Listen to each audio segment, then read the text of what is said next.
ნდობა არის გასაღები რწმენის. იცი ჩვენ შეიძლება გვწამს რაღაცა, მაგრამ იმდენად რამდენადაც ხშირად ჩვენი ნდობა არ არის ის, რაც უნდა იყოს, რწმენა ხდება უმოქმედო. ამიტომ არის მწამს უშველეთ ჩემს ურწმუნოებას. განა არ მწამს, მაგრამ რწმენაში არის ერთი კომპონენტი, ნდობა. როცა ენდობი მოქმედებ კიდეც. მაგრამ გწამს და ნდობა რო არ არის ისეთი, როგორიც უნდა იყოს, ისე ვეღარ მოქმედებ, როგორც უნდა მოქმედებდე. გწამს, მაგრამ შენი მოქმედებები შეზღუდულია. გაუკეთებია შენთვის ვინმეს ცუდი. უწყენინებია შენთვის ვინმეს. უტკენია შენთვის ვინმეს. მე შეიძლება მოსულა და უთქვამს რომ აპატიე, შენ აპატიე. შენ ჩათვალე რო აპატიე.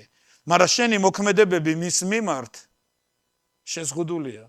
იმიტომ რომ ის თქენა გახსენებს თავს, ეს ხო ესე მოგექცა, იმან ხო ესე გითხრა, იმან ხო ესე გააკეთა და შენ გახსოვს ეს, ღია ჭრილობასავით გაქვს ეს.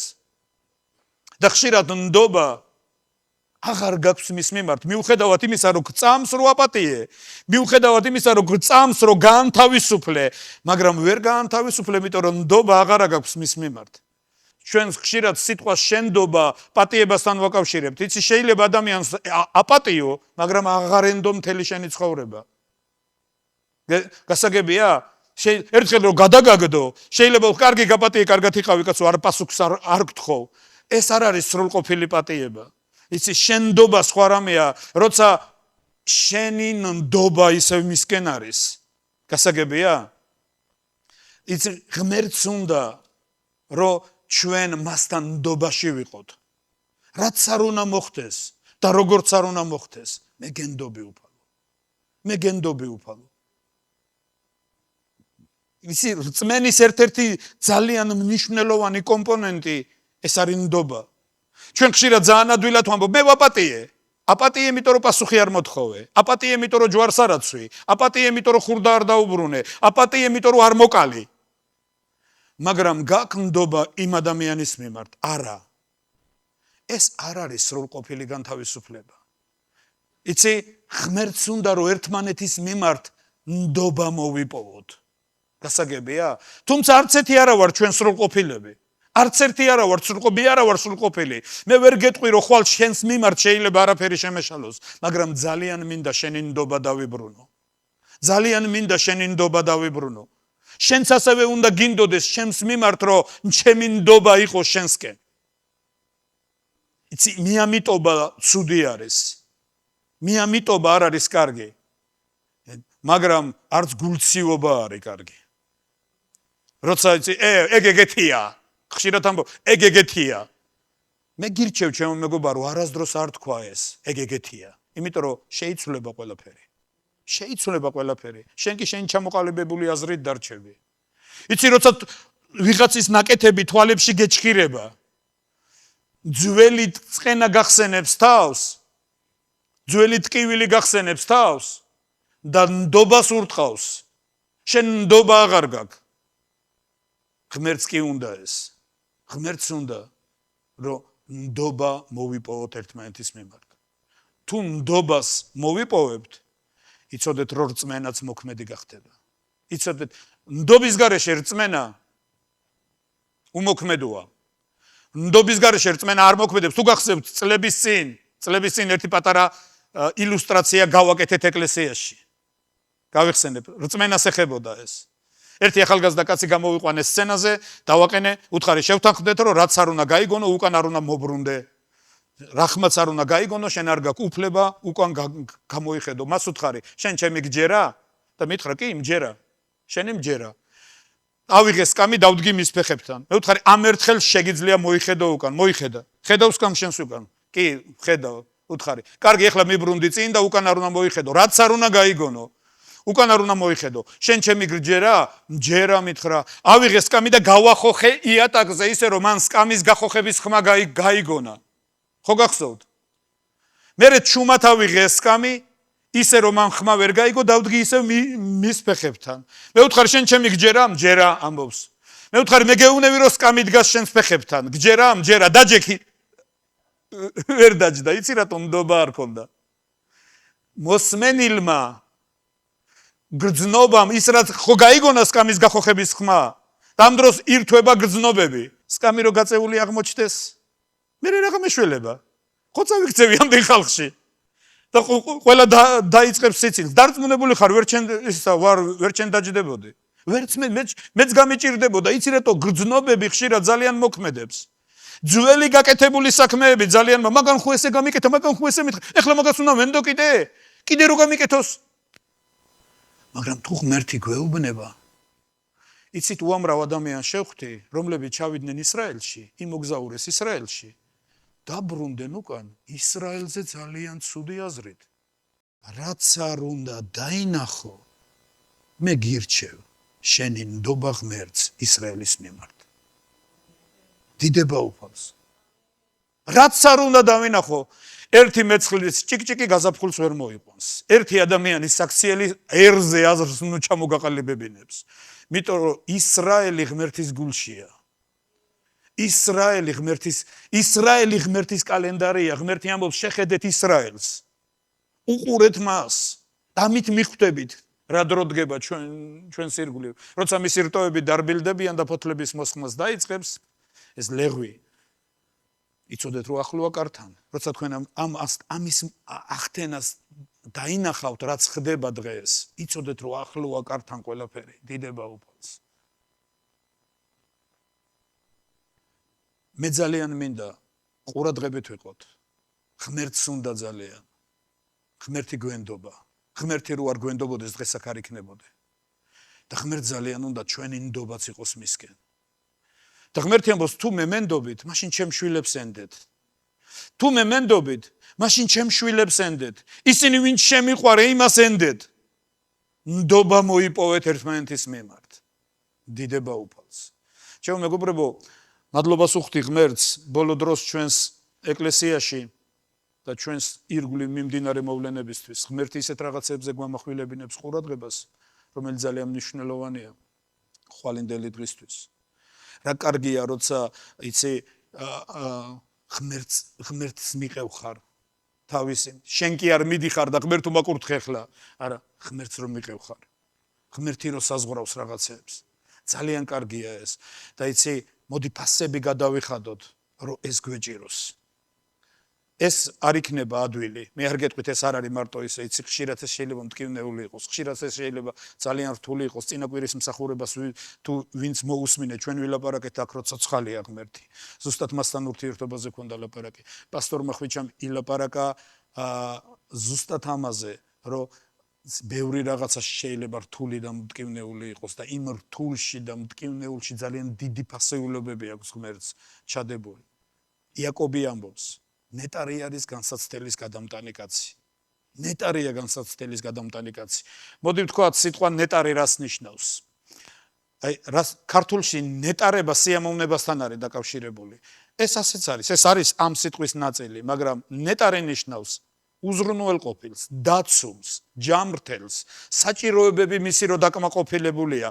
ყველა მხრივ რო უზრუნველყოფილი და დაცულია, ანუ რო ტკბება თავისი მდგომარეობით. მას არ აქვს ფინანსური პრობლემები, მას არ აქვს საჭმელთან დაკავშირებული პრობლემები, მას არ აქვს ჯამრთელობასთან დაკავშირებული პრობლემები, ანუ მის ცხოვრებაში ყველაფერი არის და ნეტარია, დაცულია. გასაგებია, ეს არის სიტყვა ნეტარი. და იაკობი ამბობს, ნეტარია განსაცდელის გადამტანი კაციო, დიდება უფალს. და რატო არის ნეტარი განსაცდელის გადამტანი კაცი? განსაცდელი არის რთული დრო, მძიმე დრო, ძნელი დრო და ქართულში კარგი სიტყვა არის ძალიან. ეს განსაცდელია. ის უნდა განიცადო. განსაცდელი შეიძლება განსაცდელს გვერდი აუარო და არ განიცადო. არ განიცადო. მაგრამ თუ წაიკითხავთ რომ ებრაელების მე-12 თავს, მოდი გადავშალოთ ებრაელების მე-12 თავი და ჩემთან ერთად შეგიძლიათ ნახოთ მე-4 მუხლიდან. მოდი პირველი მუხლიდან ვინც კითხულობდა იკვლევს წმინდა წერილს, პირველი მუხლი ასე იწყება: რა კი ირგვლივ მოწმეთა ღრუბელი გყავსო, რა კი ირგვლივ მოწმეთა ღრუბელი გყავს, მოთმინებით გავიაროთო ჩვენ წინ მდებარე სარბიელი. ჩამოვიცილოთ ყოველგვარი ტვირთი და დამაბრკოლებული ცოდვა და მოთმინებით გავირბინოთ ჩვენ წინ მდებარე სარბიელი. ნახეთ, ეს ძალიან ღრმა მუხლია და ძალიან კარგი მუხლია. ებრაელების მე-11 თავი, ვისაც საკითხული გაქვთ და ვინც იკვლევთ, ებრაელების მე-11 თავი ლაპარაკობს რწმენის მაგალითებზე. მთელი თავი რწმენაზეა.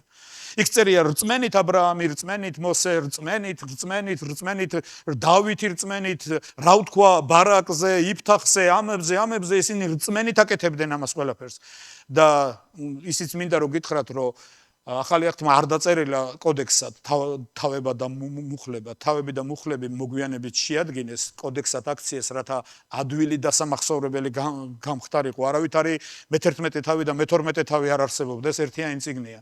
მაგრამ თუ წავიკიდე და მე-12 თავი ესე იწყება, რომ რა კი ირგვლივ ასეთი მოწმეთა ღრუბელი გვყავს. ახლა ღრუბელი თუ როგორ წინამსახურებაზეც თქვით, თუ არ იკვლევ წმინდა წერილს, გაუგებარი რჩება აზრი. სინამდვილეში იცით რაზეა ლაპარაკი? სინედრიონის სხდომა ტარდებოდა ისეთ ადგილზე, სინედრიონში იყო 70 კაცისგან შედგებოდა ისა სინედრიონი და სულ ყოველთვის როცა სინედრიონი იღებდა გადაწყვეტილებას, ერთი კაცი ამოირჩეოდა სინედრიონის სახელით გამოდიოდა ამბიონთან, ამბიონი ერქვა შემაღლებულ ადგილს, სადაც ის დგებოდა და 70 კაცი იჯდა მის უკან და ის შემაღლებულ ადგილზე იჯდნენ და ამას ღრუბელს ეძახდნენ. ღრუბლებში არიანო ისინი. შემაღლებულ ადგილზე და ისინი მოწმობდნენ ამ კაცის ნათქვამზე. სხვათა შორის ერთ-ერთი გადმოცემა ამბობს, რომ ქრისტეს აღდგომის შემდეგ ძალიან დიდი სასწაული მოხდა. იესო ქრისტეს ერთ-ერთი ხორციელი ძმა და ეს იყო იაკობი, შემდგომში იერუსალიმის ეკლესიის ხუცესი, იყო სინედრიონის წევრი. ის განათლებული იყო. მან განათლება მიიღო. და სინედრიონის წევრი იყო. და როცა იესო ქრისტე აღდგა მკვდრეთით და ბევრმა იხილეს იგი, ყველანაირად ცდილობდა მაშინდელი ფარისეველთა დასი, რომ ეს ფაქტი დაემალა და როგორმე გაენეიტრალებინა ის დიდი ტალღა, რაც მაშინ ხდებოდა იერუსალიმში. ამიტომ ამოირჩიეს იაკობი და თქვეს, რომ ვინ ილაპარაკებს იაკობზე კარგად, რომ სულ ყველაფერი ეს არის ტყუილი. სხვათა შორის ერთი რამე იცოდეთ, გახსოვთ ალბათ, მე უბრალოდ ცოტა პატარა მოწმობას გეტყვით, როცა იესოსთან მივიდნენ, ისა ერთხელ და უთხრეს, რომ შენი დედა და შენი ძმები არიან აქო. როცა ქრისტე უნეო, ვინ არის ჩემი და და ჩემი ძმა? ვინ არის დედა ჩემი და ჩემი და და ჩემი ძმა? ყველა ისინი, ვინც ისმენს და ასრულებს ჩემს სიტყვას. იცით ისინი რატო იყვნენ იქ მისული? მის შესაბრობა თუ ასე წერია. იმიტომ რომ იესოს მოქმედებები იმდენად არაადეკვატური იყო მათ წარმოსახვასთან. იმდენად არაადეკვატური გახდა. მათ იცოდნენ, რომ ეს სიკვდილის ისინი მიხვდნენ, რომ ეს სიკვდილის გზა იყო. მათ უნდათ ის დაეჭირათ და ექიმებთან წაეყვანათ. როგორმე ემკურნალათ, როგორმე მისი სიცოცხლე გადაერჩინათ. გასაგებია? ამიტომ იყვნენ იქ მისულები. ამიტომ არ გამოვიდა ქრისტე მათ შესახვედრად. იაკობს არ ესმოდა, რასაც იესო აკეთებდა. იყო მისი მოწინააღმდეგე, იდეური მოწინააღმდეგე იყო. იმიტომ რომ ის ფარისეველი იყო. ის ეკუთვნოდა მაშინდელ ოფიციალურ გაბატონებულ აზრს. და ამოირჩიეს იაკობი, რომ იაკობი უნდა გამოვიდეს და ილაპარაკოს. მე მისი ძმა ვარ. მე ვიცნობ მას პატარაობიდან. ერთად გავიზარდეთ. მაგრამ რასაც ის ამბობს, მას უნდა ეთქვა ეს ყველაფერი და ფაქტებით დაემოწმებინა, რომ ეს ყველაფერი არის ცდომილება, ის ფსიქიკურად ვერ არის. ასე რომ დაუჯერებთ ამას ყველაფერს და ღამით იაკობს გამოეცხადა ქრისტე მკვდრეთით აღმდგარი. სინედრიონში იყო თურმე ესეთი წესი, კაცი ვინც ამორჩეული იყო და ამბიონთან გამოვიდოდა, მისთვის ლაპარაკის გაწყვეტა არაფრით არ შეიძლებოდა, მას ბოლომდე უნდა ეთქვა სათქმელი და 70 კაცი მასზე მოწმობდა. შეიკრიბა დილით სინედრიონი, გამოვიდა იაკობი ამბიონთან და ყველა ელოდება, რომ ის იტყვის ახლა, რომ ეს არავითარი მკვდრით აღდგომა არ ყოფილა, ეს ტყუილია ყველაფერი, მისი სხეული მოწაფეებმა მოიპარეს და თვითონ ის ჩემი ძმა იყო და ესე და მოყვებოდა მის საწინააღმდეგო რაღაცეებს. გამოვიდა იაკობი და იწყებს თურმე ლაპარაკს. მე წუხელის ნახე ის მკვდრეთით აღმდგარი. ის გამომეცხადა. ის ნამდვილად მესია. ვერავინ მას ვერ აწყვეტინებს სიტყვას. ამას ერთ-ერთი გადმოცემა ამბობს დიდება უფალს. ამიტომ ამბობს ებრაელთა წერილი, რა კი ჩვენ მოწმეთა ღრუბელი გვყავს, ვინ არიან ეს მოწმეები? ესენი არიან ისინი, ვიზედაც მე-11 თავი ლაპარაკობს. ვინც კიდევ უფრო უარეს რაღაცეებში გადიოდნენ რწმენის გამო და ენდობოდნენ ღმერთს. რა კი ასეთი ღრუბელი გვყავს, ისინი დღეს გვაკვირდებიან, ამბობენ, ჩვენც ვიყავით მაგ მდგომარეობაში, ჩვენც გქონდა ეჭვები, ჩვენც გვჭამდა რაღაცეები, ჩვენც გქონდა ეს ეჭვის ჭია, მაგრამ მოთბინებით ასე წერია. მოთბინებით გავირბინოთ ჩვენს წინ მდებარე სარბიელი. და მეოთხე მუხლი ამბობს, ჯერ კიდევ არ შეწინააღმდეგი ხართ სოდვის წინააღმდეგ სისხლამდე საბრძოლველადო. და დაივიწყეთ შეგონების სიტყვა, თქვენ და მე მომართული როგორც შვილებისადმი, შვილო უფლისგან წვრთნას ნუგულებელყო. რადგან ვინც უყვარს იმას წვრთნის უფალი და სცემს ყოველ შვილს, ვისაც ღებულობს. და გახსოვთ ეს ძალიან ხშირად მithქვამს, რატო სცემს ღმერთი შვილებს? რატო მოდის ძნელი დრო ღმერთის შვილებზე? რაში ჭირდება ღმერთს მცემოს? რატო ღმერთი ესეთი, იცი, ერთმა ებრაელმა შვილი გაგზავნა წყაროზეო, წადიო, წყალი მოიტანა, მოიცერწუთიო და სცემაო. ეუდენ, რატო სცემეო? დოქი რო გატეხოსო? და ხო არ გაუტეხია ჯერო, რო გატეხოს ვერ ეგვიანი იქნებაო. ამიტომ წინასწარ-ცემა. ღმერთი ესე არ არის. იცი, რატო უნდა მცემდეს ღმერთი? რატო მცემს ღმერთი? იცი, როცა პირველად ეს მუხლი წავიკითხე, ახალი მორწმუნე ვიყავი და ვერ ვიგებდი რაღაცეებს. მეთქი, აი რატო ხშირად ესეთი წარმოდგენა გექმნება, რომ ალბათ ღმერთს უნდა ესე რომ აი ეძებს ჩვენში, რომ აი როგორმე გაგვტეხოს, როგორ ღმერთ ჩვენი გატეხვა არ ჭირდება არაფერში. მაგრამ არის რეალობა, იცი, ოპერაცია ვინმეს გაგიკეთებიათ? ვის სიამოვნებს ოპერაციის გაკეთება? აბა ერთ მითხარით. სასიამოვნო ოპერაცია არსებობს? არც ექიმისთვის სხვათა შორის. ოპერაცია მტკივნეულია. ძალიან ისა ტკივილთან არის დაკავშირებული. რატო ექიმს მიზანი მიმართულად უნდა გატკინოს? და რატო მივდივართ ექიმთან, რომ იმიტომ რომ აი მე ეხლა უნდა მეტკინოს, აბა რა, თუ არ მეტკინა ისე როგორ იქნება? არა. მაგრამ ოპერაციას ტკივილი ახლავს, იმიტომ რომ ის ზედმეტი რაღაცა მოშორებული იყოს შენგან. იმისთვის რომ ღმერთმა ჩვენი ცხოვრებიდან ძველი კაცის ბუნება, რომელიც მემკვიდრეობით მივიღეთ ადამისგან და ეს მივიღეთ და ის იმდენად არის შესისხორცებული ჩვენთან, ის ჩვენი ნაწილია, სინამდვილეში ეს ჩვენ ვართ. და ქრისტეს იცი ხშირად ისე ადვილად ულაპარაკობთ, რომ ქრისტეს ხატებაში გარდასახვას, ქრისტეს ხატებაში გარდასახვა ვერაფრით ვერ მოხდება, თუ ძველი კაცი არ იქნა ჩვენგან ამოკვეთილი და ამოჭრილი. ეს მტკივნეულია. ეს არ არის ადვილი. ღმერთს არ გადაუწყვეტია ჩვენი გარემონტება. ღმერთს არ გადაუწყვეტია ჩვენი გადაკეთება, ანუ მკვდრისთვის მაკიაჟის გაკეთება. ის არ აპირებს ჩემთვის მაკიაჟის გაკეთებას. ის არ აპირებს ჩემს გამოსწორებას, არა, მე ჩვენი გზა სიცოცხლისკენ ეს ჯვარია. ეს სიკვდილია. წმინდა წერილი ამბობს, თუ მასთან ერთად ვიტანჯებით, რათა მასთან ერთად ვიდიდოთ კიდეც რომელთა მერვე თავი. იცი, ღმერთ კოლასელების 3:3 თქვენ დაიხოცეთ, წმინდა წერილი ამბობს. და თქვენი სიცოცხლე დაფარულია ქრისტესთან ღმერთში. თუ არ მოკვდი სიკვდილის გზა, ეს რა არის? სიკვდილში გაიგივება არის.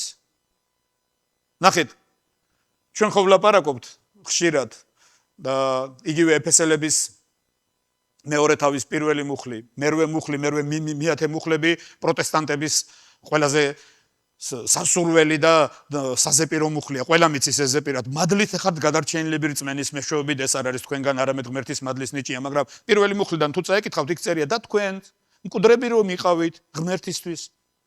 თქვენი დანაშაულთა გამო, რომლიდაც ოდესღაც იარებოდით და ასრულებდით ჰაერში გაბატონებული მთავრის ნებას და ბუნებით რისხვის შვილები იყავით. რატო ვიყავი ასეთი? ეს მე მივიღე მემკვიდრეობით, მე ადამიანი ვარ, ქართული სიტყვა, ძალიან კარგი სიტყვა. მე ადამიანი ვარ, ადამისგან მივიღე ეს მემკვიდრეობით. მე კი არაფერი ჩავიდინე, იმიტომ ჩავიდინე, რომ ეს მქონდა. მემკვიდრეობით მიღებული. იცი ძაღლი ყებს, იმიტომ რომ ძაღლია. როყებს, იმიტომ კი არ არის ძაღლი, არა, ძაღლი რო არის, იმიტომ ყებს. ეს ბუნებრივია, ცოდვები, იმიტომ ჩავიდინე, ცოდვები რო ჩავიდინე, მაშინ კი არ გავხდი ცოდვილი. ცოდვები, იმიტომ ჩავიდინე, რომ ცოდვილად დავიბადე. ადამის მემკვიდრე ვარ. ადამის შთამომავლობა ვარ. ადამის ბუნება არის ჩემში და მან თავისი ნაყოფების გამოსხმა დაიწყო. და ამიტომ ამბობს ეფესელების წელი, თქვენ მკვდრები იყავით. ღმერთისთვის მკვდრებად დავიბადეთ. მაგრამ წმინდა წერილი ამბობს, მაგრამ წყალობით მდიდარმა ღმერთმაო, თქვენ დანაშაულთა გამო მკვდრები, რა ქნა? გაგვაცოცხლა. მადლით ხართ გადარჩენილები და რით გაგვაცოცხლა? ჩვენი ცოდვებისთვის თვითონ მოკვდა. ეს იყო ჩვენი გაცოცხლება. ღმერთმა იურიდიული ფასი გადაიხადა, ქრისტემ იურიდიული ფასი გადაიხადა, თვითონ მოკვდა ჩემი დანაშაულისთვის, იმიტომ რომ ცოდვის საზღაური რა არის? სიკვდილი. ცოდვის საზღაური არის სიკვდილი. და რომაელების მერვე თავის მესამე მუხლიდან წერია და რა კი ვერ შეძლო ჩვენი ის ხორცის საქმეები დაუძულურებულმა რჯულმა და იქ აზრი არ გრძელდება, რა ვერ შეძლო ჩემი გაკეთილშობილება, ჩემი გადარჩენა. ღმერთმა წარმოგზავნა თავისი ძე ცოდვილის სხეულის მსგავსებაში და მსჯავრი დადო ცოდვას ხორცში, ჩემს ცოდვას მსჯავრი დადო ქრისტეს ხორცში. გადარჩენა მეგობრებო სიკვდილზე გადის. მერე წერია ხოლო ყველას ვინც მიიღო იგი მის სახელის მორწმუნეს. ეს არის იოანეს პირველი თავის მე-11, მე-12, მე-13 მუხლები.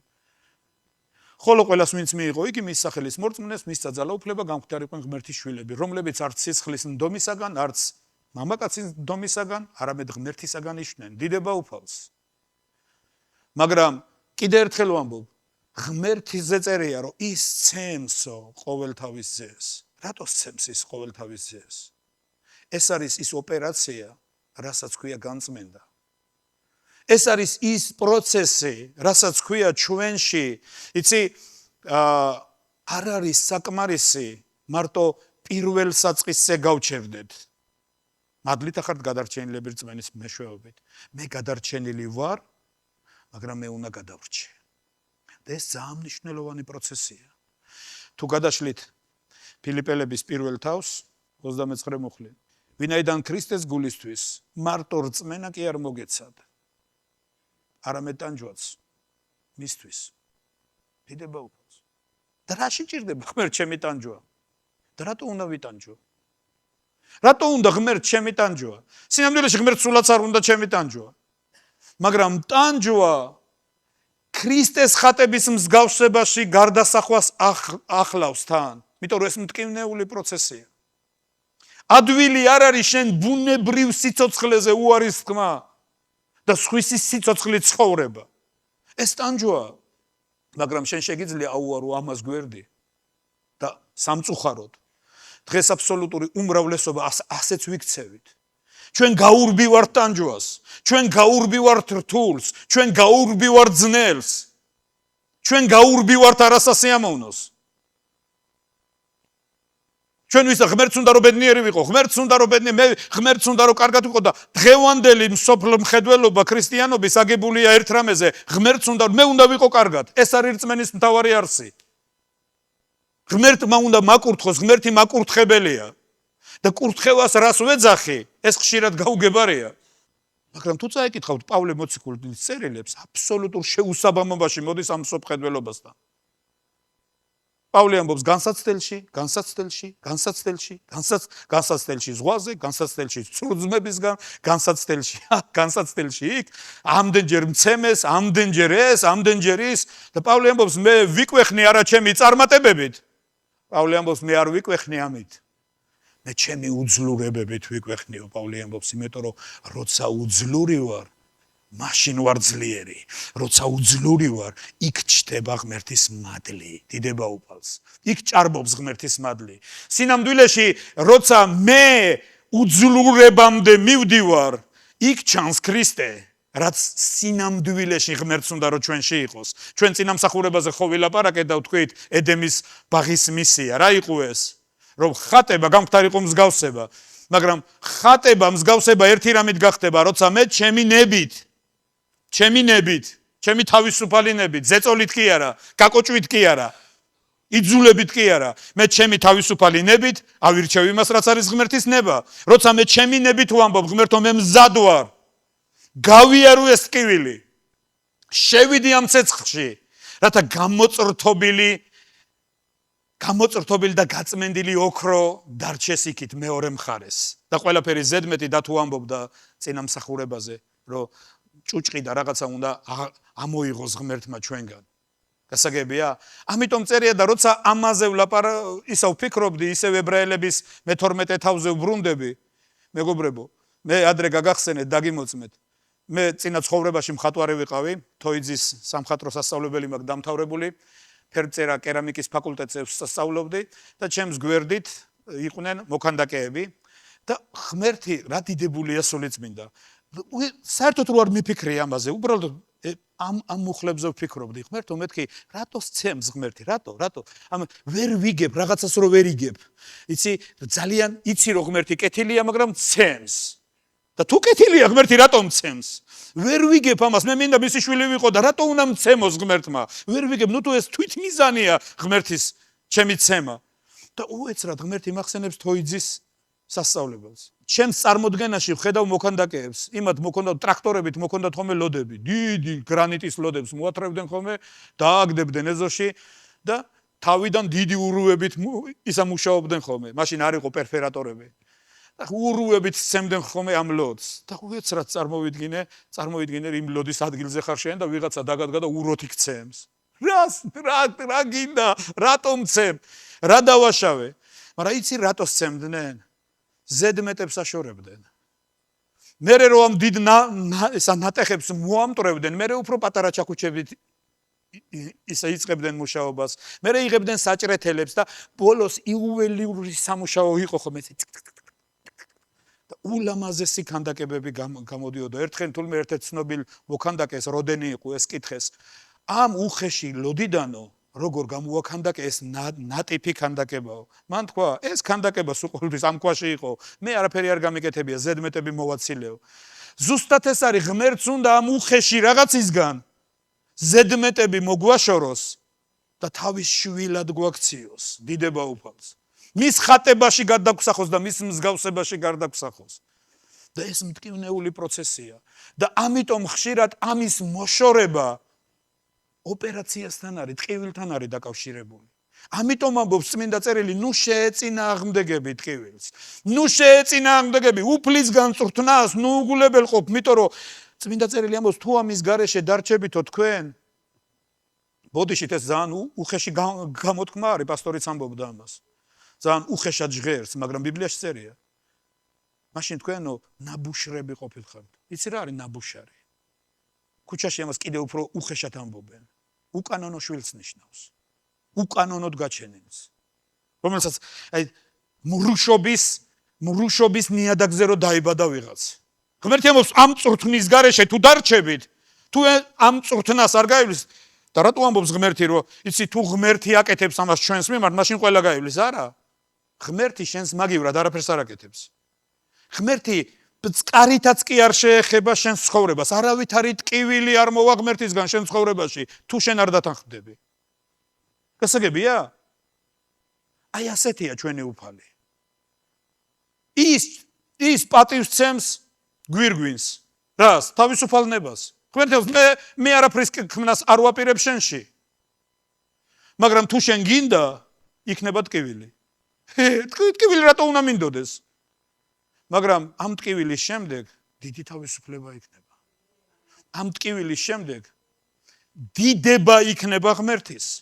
ამიტომ წმინდა წერილი ამბობს, შვილო, ნუ წაუყრუებ ამას, უფლისგან წვრთნას, ნუ უგულებელყოფ, ამის გარეშე ნუ დარჩები. იმიტომ რომ ის ყველას სცემს, რატო სცემს, იცი? ზედმეტებს აცილებს, ზედმეტი მიაქვს ჩვენგან. და ეს ზედმეტი, იცი, სიტუაციებში ჩნდება. ელემენტარული, ერთი პატარა სიტყვა, ვერიკო ნდობაზე ილაპარაკა და ხედავ როგორი რაღაცა ამოტივტივდა. და რომელ თქვენთაგანს არ შეგეხოთ ეს. რომელმა თქვენთაგანმა არ გაიარეთ ეს, რომელიც ჩვენთაგანი არ გავდივართ ამას. ვაპატიე, მაგრამ არ ვენდობი. მახსოვს. იცი, ღმერთს უნდა ძალიან, ის კი მე მახსოვს, მაგან რა გამიკეთა. ღმერთო, შეგო იცი რომ მე ვაპატიე ღმერთს, შეგო იცი. ცრემლები, მანიპულირება ღმერთზე. ღმერთი ამბობს. ძალიან კარგად ვიცი როგორც აპატიე. ძალიან კარგად ვიცი. რომ ვითომ აპატიე. იმიტომ რომ შენ გინდა ასე რომ ასე იყოს. მაგრამ სინამდვილეში არც ენდობი, გახედვაც კი არ გინდა მისკენ. პავლე მოციქული ამბობს საჭმელ სასმელისთვის ნუ დაღუპავ შენ ძმასო, რომლის გამოც ქრისტე მოკვდა. სინამდვილეში ჩვენ ვერ ხვდებით. იცი, ჩვენ გონია ჩვენი თავი სრულყოფილი, მე ხო არავისთვის არ მიტკენია არასდროს, სულ ყველა მე მატკინა. და ასეა? ასეა? აბა სანამდე სხვას გაასამართლებდე, მაშინ შენიც გაიხსენე. სანამდე სხვისკენ გაიშვერდე ხელს, იცოდე ერთი იქით იყურება, ერთი ზემოთ, სამი შენ გიყურებს. ამიტომ დაუკვირდით, ეს გზა, ეს ისეთი გზაა, ჩემო მეგობრებო, რომელზედაც, იცი, ჩვენ გვიყვარს სხვაზე მუშაობა. ჩვენ ძალიან გვიტაცებს სხვაზე მუშაობა. მაგრამ ერთი სტუდენტი, ვინც ღმერთმა მოგვაბარა, ეს თვითონ მე ვარ. ღმერთმა მომაბარა ეს სტუდენტი და ღმერთი მეუბნება, კარგად გაწვრთნიეგ. კარგი წვრთნა უნდა გაატარო მაგას. რომ საბოლოოდ ის იყოს, რომელიც ღმერთს განადიდებს. რომლითაც ღმერთი ამაღლდება. წმინდა წერილი ამბობს, რომ ამის გარეშე დარჩენა არ ვარგა. ამის გარეშე დარჩენა. კარგს არაფერს არ მოიტანს. დიდება უფალს. მათესახარების მე-6 თავი მინდა წაგიკითხოთ. მათესახარების მე-6 თავი 25-34 მუხლები. ამიტომ გეუბნები თქვენ, ნუ წუხარ თქვენთვის რა ჭამოთ, ან რა სვათ. ნურს თქვენი სხეულისთვის, რით შეიმოსოთ. განა სიცოცხლე საზდოზე მეტი არ არის და სხეული სამოსელზე, შეხედეთ სისფრინველებს, არც თესავენ, არც მკიან, არც ბეღლებში აგროვებენ. თქვენი ზეციერი მამა ასაზდოებს მათ. განა თქვენ მათზე ბევრად უკეთესი არა ხართ? ანდა რომელ თქვენგანს შეუძლია დარდით ერთი წყრთა მაინც შემატოს თავის სიმაღლეს? სამოსელზე რაღაც დარდობთ, შეხედეთ ველი შროშნებს. როგორ იზრდებიან, არც შრომობენ, არც ართავენ, მაგრამ გეუბნები თქვენ, რომ სოლომონიც კი მთელ თავის დიდებაში არ შემოსილა ისე როგორც ერთი მათგანი. თუ კი მინდვრის ბალახს, რომელიც დღეს არის, ხვალ კი თონეში ჩაიყრება, ღმერთი ასე მოსავს. თქვენ უფრო მეტად არა მცირედ მორწმუნენო? მაშ ნუ დარდობთ და ნუ ამბობთ რა ვჭამოთ ან რა ვსვათ ან რით შევიმოსოთო, რადგან ყოველივე ამას წარმართნიეძებენ, ვინაიდან იცის თქვენმა ზეციერმა მამამ რომ გჭირდებათ ეს ყოველივე, თქვენ კი უწინარეს ყოვლისა ღმერთის სამეფო და მისი სიმართლე ეძიეთ, ყოველივე ეს შეგემატებათ. მაშ ნუ დარდობთ ხვალინდელ დღეზე, ვინაიდან ხვალინდელი დღე თვითონვე იზრუნებს თავის თავზე, ყოველ დღეს საკმარისად აქვს თავის გასაჭირია. დიდება უფალს. იცი, ამ მუხლის სხვადასხვანაირი გაგება არსებობს. ეკლესიაში სადაც მე მოვედი და მოვინანი, ეს მუხლი პირდაპირ გაგებით ესმოდათ. არაფერზე არ უნდა იზრუნო. აი, ველი შროშნები. აი, ყვავები. არც ხნავენ, არც თესავენ, მაგრამ შვენივრად არიან. შენ თუ თანახმხარ ყვავივით იცხოვრო, პრობლემა არ არის. ღმერთი იზრუნებს შენზე საკენკს, სულ ყოველთვის მოძებნი ქუჩაში. უამრავია ნაგვის ურნებში და თუ თანახმახარ ამით შემოიფარგლო და ეს და გაკმაყოფილებს, კი ბატონო, პრობლემა არ არის. მაგრამ ღმერთს ესე არ უთქვია, რომ ჩვენი სიზარმაცე ამით გავამართლოთ, რომ აი ყვავები არც მუშაობენ, არც არაფერს აკეთებენ, არაფერი და არსებობენ. ღმერთს ეს არ უთქვია ჩვენთვის, მეგობრებო. ამაზე არ არის აქ ლაპარაკი. აქ ზრუნვაზეა ლაპარაკი, ძალისხმევაზეა ლაპარაკი, რომ ძალისხმევა სად უნდა დახარჯოს. იცი, ჩვენ ხშირად ყველაფერს ხარჯავთ რაღაც მიმართულებით, რომელსაც არავით არის შედეგი არ ექნება არასდროს. დამთავრდება ჩემი მიწიერი ცხოვრება და დამთავრდება ყველაფერი. მასთან ერთად გაქრება ყველა ჩემი ზრუნვა. გინახავთ იმედგაცრუებული ადამიანები. მე უამრავი. და რა იყო იცი იმედგაცრუება? ყველაფერი რაღაც ფსონი რო დადო და ყველაფერი რო იქ დადო, რაღაცას რო თავი მიუძღვნა და აბსოლუტურად უნაყოფო აღმოჩნდა. არაფერი შედეგი იქიდან არ დადგა. გაქრა ყველაფერი. გასაგებია? მინახავს უამრავი ადამიანი, რომელმაც მთელი თავისი ცხოვრება მიუძღვნა რაღაც, მიუძღვნა შვილებს, მიუძღვნა რაღაცას და სრული იმედგაცრუება. სულ ყოველთვის მაინტერესებდა ხოლმე, როცა მათე მახარებელი ლაპარაკობდა შროშნებზე. შეხედეთ ოველი შროშნებს.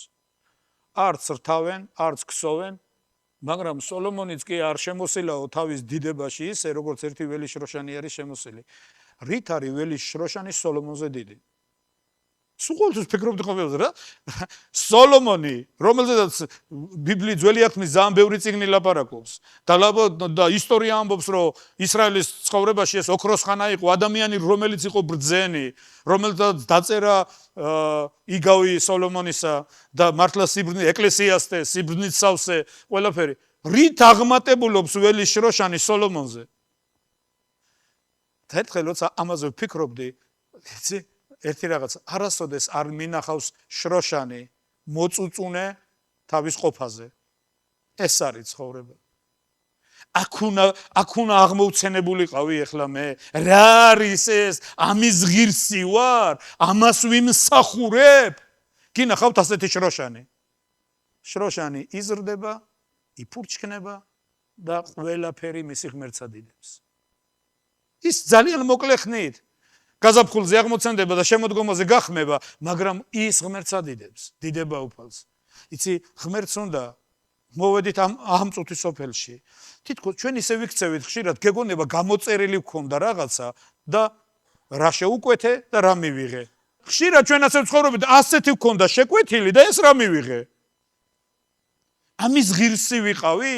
ეს უნდა დამმართნოდა? ხო არაფერი გეცნობათ. ხშირად ჩვენ წუწუნებთ, ხშირად ჩვენ რაღაცა უკმაყოფილოები ვართ რაღაცით. არის ერთი კარგი სიტყვა, ადრე ვილაპარაკე, რომ მოდი მოვაგროვოთ ბედნიერების მარგალიტები. იცი? მოდი ვისწავლოთ კმაყოფილებაში ცხოვრება. მოდი ვთქვათ ღმერთო, მადლობა შენ, რომ ეს მაქვს. მადლობა რომ ეს მოვიდა ჩემ ცხოვრებაში. მადლობა რომ აქ მიმიყვანე, მადლობა ამისთვის. იცი, მადლიერება დიდებული რაღაცაა, როცა ჩვენ შეგვიძლია მადლიერები ვიყოთ ღმერთის და მადლიერებით ვიდგეთ ღვთის წინაშე. როცა შეგვიძლია მადლობა უთხრათ ღმერთს, თუნდაც ძნელი დროსთვის. მადლობა უთხრათ ღმერთს, თუნდაც წყდიადის ველისთვის. იმიტომ რომ ეს არის გზა, რომელიც იესო ქრისტეს ხატების მსგავსებაში გარდაგვსახავს ჩვენ. მინდა რომ პატარა რეზიუმე გავაკეთო. თუ თქვენს ბიბლიაში აიღებთ წინამსახურებაზეც თქვი მსგავსი რაღაც, მაშინ თქვი ცოცხალი ვარ მე, ეხლა გეუნებით. ჩაწერეთ საძიებელში მიენდე უფალს და ნახეთ რამდენ მუხლებს ამოყრის ღმერთი. მიენდე უფალს. მიენდე უფალს. რამდენიმე მუხლს შეგახსენებ. იგავის მესამე თავი, მეხუთე მეშვიდე მუხლები. მთელი შენი გულით მიენდე უფალს და შენ გონიერებას ნუ დაეყრდნობი. ყოველ შენ გზაზე შეიცანი უფალი და ის მოგისწორებს ბილიკებს. ნუ იქნები ბრძენი საკუთარ თვალში და უფლის გეშინოდეს და ბოროტებას განერიდე. ესაიას 26:4. სამარადისოდ მიენდეთ უფალს, რადგან მარადიული კლდია უფალი ღმერთი. სამარადისოდ მიენდე უფალს. იცი, თუ ჩვენ ცხოვრებაში ძნელი დრო დგება, ჩვენი აღქმები სამწუხარო ხშირად ის არის, რომ ჩვენ არ გვაქვს საკმარისი ცოდნა იმისა, თუ ვინ არის ღმერთი. ჩვენ ხშირად გონია ეშმაკმა მომიწყო რაღაცა დივერსია. არა, ეშმაკს არაფრის უფლება არ აქვს. პასტორმაც დაამოწმა და მე ადრე გითხარით, თუ გახსოვთ იმ ქალზე. ძალიან რო უჭირდა. ერთხელ თუნდაც ამ ერთი ოჯახი იყო, ამ ქალს თუნდაც მარტოხელა დედა, შვილები ყავს და ყველა ძალიან უჭირს თუნდაც და ლოცულობს ღმერთო მიპასუხე, ღმერთო მიპასუხე, გევედრები. და ერთმა ათეისტმა, ძალიან მდიდარმა კაცმა გაიარა და მისი ლოცვა გაიგონა.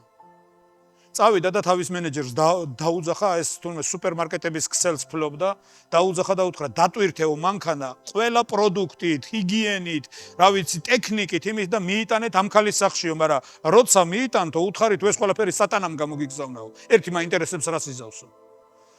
და ეს ქალი ლოცულობს და ლოცვა აქ დამთავრებული კარებზე ზარია გააღო კარები და ვიღაც კაცი დგას და ეს ქალბატონი თქვენ ხარ დიახ და ეს ყველაფერი თქვენიაო. ეს ქალი თურმე დაეცა მუხლებზე მადლობა ღმერთო ეს კაცი უნდა სტოპ ერთი წუთიო. არ გაინტერესებს ეს ვინ გამოგიგზავნაო? და ამ ქალმა დაასწრო თურმე. რა მნიშვნელობა აქვსო? როცა ღმერთი ბრძანებს სატანაც მას ემორჩილებაო. რა მნიშვნელობა აქვს როცა ღმერთი ბრძანებს თვით სატანაც კი მას ემორჩილება? ასე რომ ერთი რამე იცოდე, ვერავით არის სირთულეს ვერ მოგიწყობს ეშმაკი. თუ ეს არ დაეშვა და თუ დაეშვა, საუკეთესო აქ იქ ღმერთს შენთვის.